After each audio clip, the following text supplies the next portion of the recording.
Hello, this is Sean from Into the Wilderness. This episode we're going to talk about what to put in your go bag and how to sharpen a bowling ball. Alright, here we go with our basic family go bag. I'm going to talk about what a go bag is and what it is not. A go bag is to let you be 3 days self-sufficient if you have to get out of your house and get away from a threat. Go bag is something where you're going to be heading to a friend or relative's house that's away from the threat. And what the family go bag is not, it's not Red Dawn. Wolverines! The rules of threes we're going to discuss. We'll go down them quickly. 3 minutes without air or first aid. 3 hours without maintaining body temperature. 3 days without water. 3 weeks without food. There's also one that you don't see often, but I believe in 3 seconds without thinking properly. So one of the acronyms that I like is STOP. When you're in a panic, stop, think, observe, plan. Or one of my other favorites is the OODA loop, O-O-D-A. Observe, orient, decide, act. After you act, you go back to observe, orient, decide if you need to make changes to your plan, and act again. And that would be a loop you go through until the crisis is over. 3 minutes without air or first aid. This year has taught us about masks. Some people choose to not wear them, some do. I'm not going to get into the politics of that, but a mask can also be, if you have buildings down in your area, you don't want to be breathing that stuff in. So I would keep masks in your bag. Secondly would be first aid kit. If you are bleeding from an artery, you can be unconscious in 90 seconds and dead in under 3 minutes. So you want to know how to stop the bleed. Band-aid kits are nice. You may get little cuts and scratches, but you might want to think of looking into things such as Israeli battle dressings, which to me is probably the best bandage that you can get. They are a little expensive, but for $10, it'll save your life. 3 hours without maintaining body temperature. This one's tough depending on where you're living. Where I live, we have 100-degree summers, and we can have negatives in the winter here in Pennsylvania. So this might be something you choose to not keep in your bag, because if it happens in August, you might be dressed differently than if it were February. But what you can keep in there is a change of socks and underwear in your bag. I would recommend wool or wool polyester for your socks. And even underwear, there's a company called Exfishio that are amazing. They don't absorb sweat. They wick it away from your body. Oh my goodness! Second thing, which is again is dependent on the season in your area, blanket or sleeping bag, pair of sturdy shoes, which you would be putting on when you leave in the first place. Then 3 days without water. Good thing to keep. It's for about $3 or $4. You can go to your local grocery store. We get 36 count cases of water for about $4, maybe a little less. Keeping one of those that you don't touch, that it's there, you can grab it and go. And another thing, if you have a larger family, I would say 36 of these waters plus something like an aquatainer. They're a 7-gallon container that you flip on the side and get water out as you need it.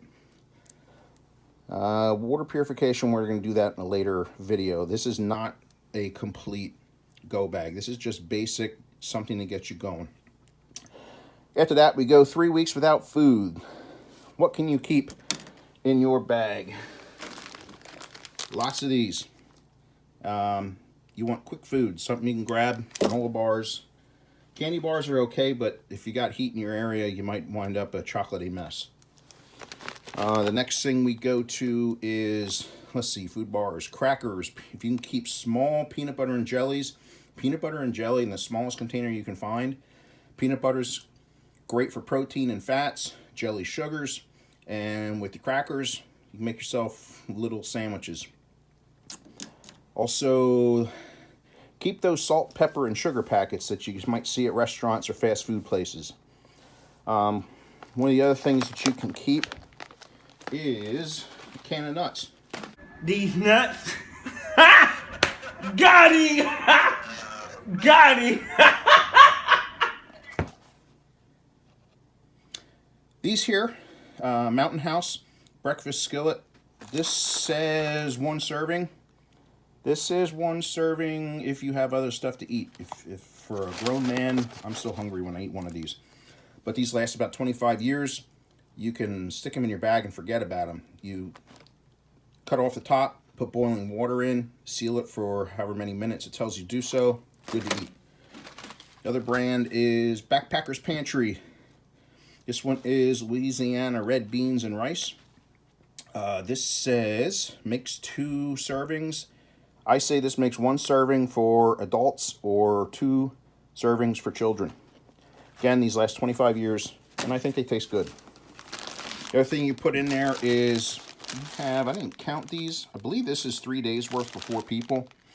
This is maple and brown sugar packs of oatmeal and apple and cinnamon. Again, add boiling water, let them cook, and have something good to eat. Next on the list, need something to cook that food with. Small stainless pot with a lid. This is something you can get out of your, maybe you already have it in your kitchen. Grab it. When you put that in your bag, pack it. Don't leave the empty space. You want every inch accounted for, because you're going to find out that it's going to take a big bag for 4 people, or what would be better is every member having their own bag. That's preferred. Let's see. My favorite way to cook is an alcohol stove with 91% isopropyl alcohol. That serves 2 purposes. You can cook with it, and it's an antiseptic. The other thing you can get, if it's legal in your area, is 180 grain or 180 proof grain alcohol. That serves 4 purposes, but you want to be careful with this stuff. You can cook with it. You can use it as an antiseptic on cuts. You can drink it, but you want to be careful. I'd try a half a shot in 12 ounces of water, because it's equal to about 2 shots of vodka or some other liquor. What that will do will help with people who's having bad anxiety, and help you calm down. And 4th, if you drink a little more, you can use that as a painkiller in case someone gets seriously injured. When I say someone 21 years or older, obviously. Secondary thing you can do, butane or propane stove. Everyone's very familiar with those. You're going to want to keep 1 plastic bowl for each member with a fork, spoon. I don't know why this looks like it says wife. No, you don't want to keep a wife per person. Knife per person. And all this stuff will be in the show notes below. The next episode is going to be what not to store in your bag. And there's a reason why you don't want to keep this in your bag. We'll address that in the next one. After that is going to be advanced items for your bag. And these are things that it's not real pressing right now, but little things you can keep in your bag, get you out of a pinch, and to help prolong some of this other stuff. Side note, what you don't want to forget, toilet paper. I put them in a Ziploc bag after I compress them, sit on it to get the air out of it, zip it shut, and then shove it down in wherever you got cracks. Paper towels, I do the same thing in a Ziploc. Wet wipes in a Ziploc, and we'll get all the air out.